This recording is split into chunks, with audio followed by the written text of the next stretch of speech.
Dan Cik boleh sebelum tu nanti kesalahan ringkas ya. Terima kasih. Di bawah teknologi VSAT yang disebut Timbalan Menteri tadi ya. Bagaimana yang berhormat Timbalan Menteri boleh memberikan reaksi ya?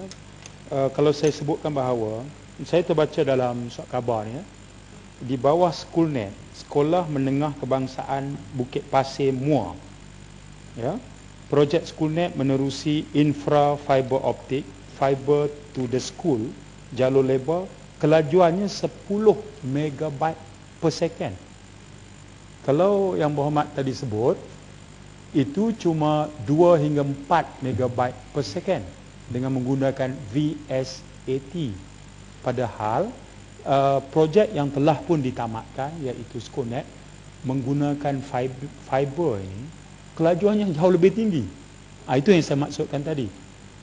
Apabila One Bestari Net dilaksanakan yang menjanjikan kelajuan, kalau teknologi VSAT yang diguna pakai 2 hingga 4. Pada ketika FTTS yang saya bagi contoh tadi, ini laporan media, dia sudah pun mempunyai kelajuan sehingga 10.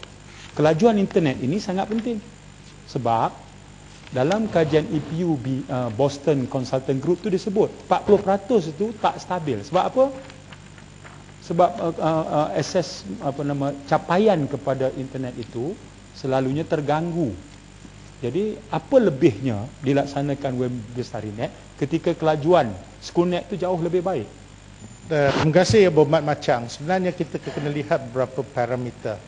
Pertama, kelajuan tu yang saya maksudkan tadi 2 hingga 4 adalah kawasan-kawasan hulu atau kawasan pedalaman yang sekarang tidak ada telekomunikasi langsung ya, di mana sebahagian kecilnya kita hubung dengan VSAT dan vast majority atau kebanyakannya lebih daripada hampir 8,000 tu kita hubungkan dengan kaedah 4G dan kita berikan servis 4G ini dan dengan jaminan semestinya daripada 4 megabit sebagai permulaan dan boleh capai sehingga 20 megabit per second. Itu adalah sesuatu spesifikasi yang perlu dipenuhi. Dan untuk makluman yang berhormat, sebenarnya apa yang telah perkara ini telah dibincangkan di peringkat proses tender ya, di mana bekas ataupun mereka yang mendapat kontrak sebelum ni, mereka juga menunjukkan advantage dia di mana. Dan saya yakin apabila dibuat penilaian itu, ianya berdasarkan kepada keupayaan kewangan untuk memulakan projek ini, kedua dari segi kompetensi, ketiga apa yang boleh diberikan ialah platform VLE ini. Saya rasa ini adalah salah satu komponen dan memenuhi ke-8 skop itu. Jadi saya rasa setakat ini kementerian untuk 2,5 tahun yang akan datang, yang bermula daripada penghujung tahun 2011, kita telah mesasarkan lebih kurang 662 juta untuk peringkat fasah 2,5 tahun ini. Jadi ini lebih pada pembinaan infrastruktur yang perlu kita ada, dan pada waktu yang sama kita tengah membuat kita nak ke arah menyediakan platform VLE ini. Jadi package kita tidaklah sebesar apa yang telah dikatakan tadi, tetapi setakat Kementerian Pelajaran itu yang 2,5 tahun ni kita nak buat ya. Saya nak terangkan secara terperinci tentang perkara ini. Apa yang telah dimaklumkan tentang yang dikatakan SKMM, di mana mereka ada garis panduan pemasangan struktur. Lanjutkan apa yang disebut oleh Yang Berhormat Machang tadi, untuk saya nak dapatkan penjelasan yang lebih lanjut daripada Yang Berhormat, sebab pada 26 bulan 3 2003 kerajaan setuju dengan pelaksanaan Schoolnet di semua sekolah, dan sudah pun disebut tadi bahawa 9,889 sekolah, dan Bestari Net ni sasaran dia ialah kepada 10,000 buah sekolah. Jadi saya nak tanya, apa perkiraan pertimbangan pada tahun 2003 tu untuk kerajaan nak buat Schoolnet itu? Adakah tidak mengambil kira persoalan-persoalan yang dibangkit tadi? Kemudiannya berapa kos yang telah pun kita belanjakan untuk Schoolnet dengan kita beralih pula kepada projek Bestari Net ini? Terima kasih. Saya oleh kerana semasa perbahasan yang disebut adalah satu bestari net, dan saya juga nak sekaligus menjawab pertanyaan yang berhormat tentang kalau syarikat ni tak ada kena-mengena dengan pendidikan, tapi kalau kita tengoklah apa yang kita nak bagi sekarang ni adalah dari segi infrastruktur, ya, pertama. Kedua, konten tu memang dibangunkan oleh kementerian kita. Bermaksud bahagian pembangunan kurikulum tetap berperanan, dan kita akhirnya akan menggunakan apa juga konten kita dalam kurikulum kita dijadikan e-book dan dimasukkan dalam VLE. Itu adalah dikawal oleh kementerian, dan kita tak serahkan komponen ini kepada YTL kerana kita tahu ini ada suatu khazanah kita, dan Kementerian Pelajaran kita ada sistem kita. Jadi dari segi kita nak melindungi data itu pun kita ada satu sistem, ya. Jadi saya rasa tidak semudah itu yang kita bagi terlepas macam tu, tidak, ya. Saya nak terangkan. Dan kedua, apa yang Berhormat bangkitkan tadi di beberapa buah sekolah, ya. Contohnya yang Berhormat bawa yang dekat Condong Laut, dekat sebuah sekolah, ya, bukan di Ledan, di dalam kawasan Paguh, ya, yang dikatakan 12 meter. Kita dah buat semakan dengan sekolah tersebut dengan pihak tertentu, itu adalah 20.5 meter, ya. Untuk makluman Yang Berhormat, itu pertama. Yang Berhormat bolehlah pergi sekolah tu ukur lah berapa jaraknya, ya. Kedua, saya nak maklumkan apa yang dibangkitkan Yang Berhormat SMJK Namhua tu setakat ni belum lagi diluluskan. Dan yang penting ialah Kementerian Pelajaran kita telah mensyaratkan supaya apa juga projek yang dijalankan di sekolah mestilah diterangkan sejelas-jelasnya kepada semua stakeholders termasuk PIBG, dan pada waktu yang sama mereka mesti mendapat kelulusan daripada SKMM. Semua garis panduan perlu dipatuhi sebelum pelaksanaan projek. Bermaksud kalau kita bagi satu kelulusan bukan secara blanket, tak boleh dibuat sewenang-wenangnya. Ada syarat-syarat tertentu yang perlu dipatuhi, termasuklah kalaulah sesuatu pemasangan antena di kawasan-kawasan yang agaknya bahaya atau ada risiko tinggi, perlu disemak pula struktur bangunan itu. Kalau tidak akan terjadi apa-apa kepada bangunan tersebut, dan akhirnya kita akan kita mahu mensyaratkan supaya kontraktor ini turut bertanggungjawab. Jadi saya rasa ada perkara-perkara kita cuma menyelaras, kita facilitate saja dengan izin untuk mereka teruskan perkhidmatan ini, dan kita memang mempunyai satu target, iaitu kalau boleh, nampaknya ada sedikit masalah dari segi kita nak mulakan kerja di site, di tapak, dan mungkin kita akan dah siap menjelang 2014 kerana ada kekangan-kekangan di tapak. Dan setiap kali dapat aduan tu kita akan bincang secara diplomatik dengan semua stakeholders yang ada di sekolah itu tanpa mendatangkan apa-apa masalah dan keraguan. Dan ramai yang merasakan bahawa dari segi risiko didedahkan kepada radiasi yang tinggi. Yang ini telah kita dapat sertifikasi daripada Agensi Nuklear Malaysia, Kementerian Kesihatan. Dan kesemua ini telah kita berikan, dan jika perlu kita akan teruskan penerangan kita kepada pihak sekolah. Ya. Datuk Pengerusi, terima kasih. Tuan Menteri, terima kasih atas penjelasan. Sekurang-kurangnya yang saya bangkitkan dalam perbahasan, Yang Berhormat Menteri telah menjawab bahawa pengendali YTL ini peranannya dalam One Bestari Net adalah teknologi, prasarana. Konten masih dalam kawalan bahagian pembangunan kurikulum. Sekurang-kurangnya itu terjawab sebab dalam perbahasan yang timbul tanggapan adalah kerana YTL itu ada collaboration dengan NetG di bawah Skillsoft. Ini isu platform, ya. Apakah dia yang memiliki platform itu? Tapi sekurang-kurangnya teknologi dan prasarana. Pencawang itu soal prasarana.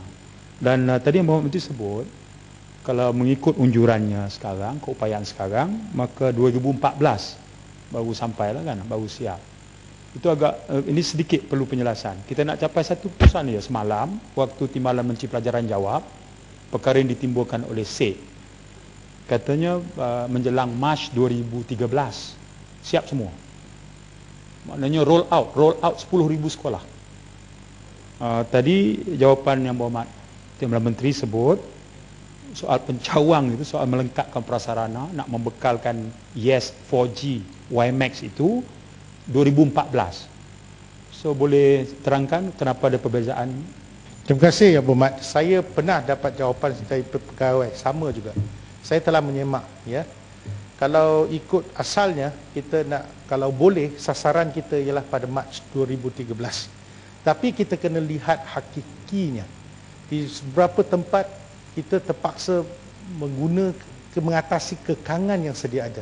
Sebab tu saya kata kebanyakan sekolah boleh kita selesaikan dalam tempoh 2013. Tapi ada kemungkinan akan dilanjutkan ke itu. Kita tidak mahu apabila kita mulakan VLE secara tiba-tiba ada 10,000, ada 10% yang tertinggal. Jadi kita kena sediakan, pastikan supaya semua sekolah 99.9%, hampir 100% dapat, barulah kita boleh melakukan. Dan pada waktu yang sama, tidak sia-sia. Apa yang perlu dilakukan, mungkin dia buat kerja download di bahagian kementerian di mana merupakan komponen yang masih perlu dilakukan. Jadi itu dari si fasah kita nak memberi perkhidmatan. Jadi itu saya rasa tidak menjadi satu isu dan tiada pencanggahan kerana kita mahu pelaksanaan projek itu cepat, tapi ada kekangan di tapak dan perlu kita atasi. Dan sama juga di mana tempat di negeri Johor pun nampaknya tiba-tiba kerajaan negeri pun minta supaya kita perlahankan. Jadi kita berdepan dengan situasi ini, kita kena berbincang dengan rakyat dan rakyat diutamakan. Jadi bila bincang tu dan proses tu untuk memahamkan rakyat, dan saya rasa sedikit masa diperlukan untuk kita buat penerangan ya. Datuk Pengurusi, saya minta izin lagi sekali Timbalan Menteri. Ringkas saja.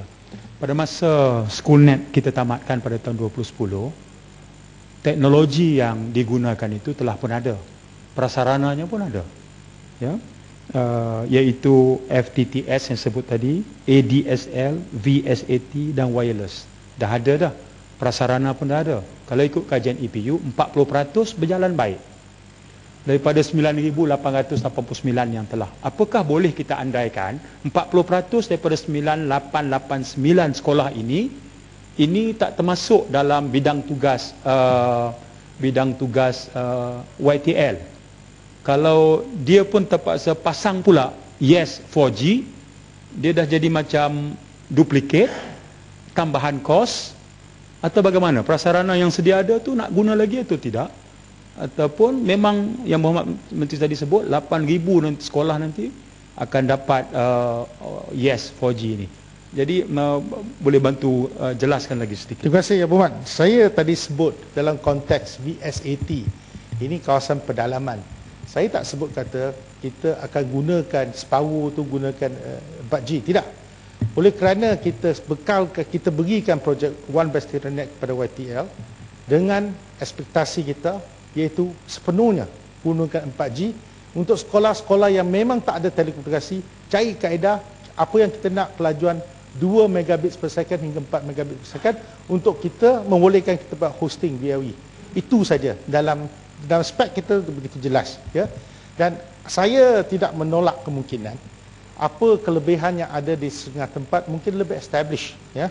Mungkin dia nak memasang telekomunikasi, kita tahu bahawa mungkin kalau kita tengok 4G ini adalah sesuatu yang tidak lama dalam industri, maka dia perlu membina monopol ya, ataupun membina satu antena atau apa yang dikatakan bridge di atas tangki air yang sedia ada ataupun di atas bangunan. Maka dengan 3 cara ini dan kebanyakannya yang perlu dibina ialah monopol supaya dia dapat signal yang kuat. Dan ini berbangkit pada apa yang Berhormat Pokok Sena bawa tadi, iaitu apakah kita ini membekalkan satu servis di mana 5 km jejari akan terima. Jawapannya memang kita nak buat macam tu. Tetapi bukan dengan satu hasrat untuk kita nak membunuh industri player yang lain dalam sektor yang sama. Sama juga kalau kerajaan negeri Pulau Pinang berikan free wifi, tak semestinya kita nak nak membunuh perniagaan telekom ataupun Unify. Tidak. Saya rasa ini adalah satu trend baru di mana-mana kawasan-kawasan awam diberikan.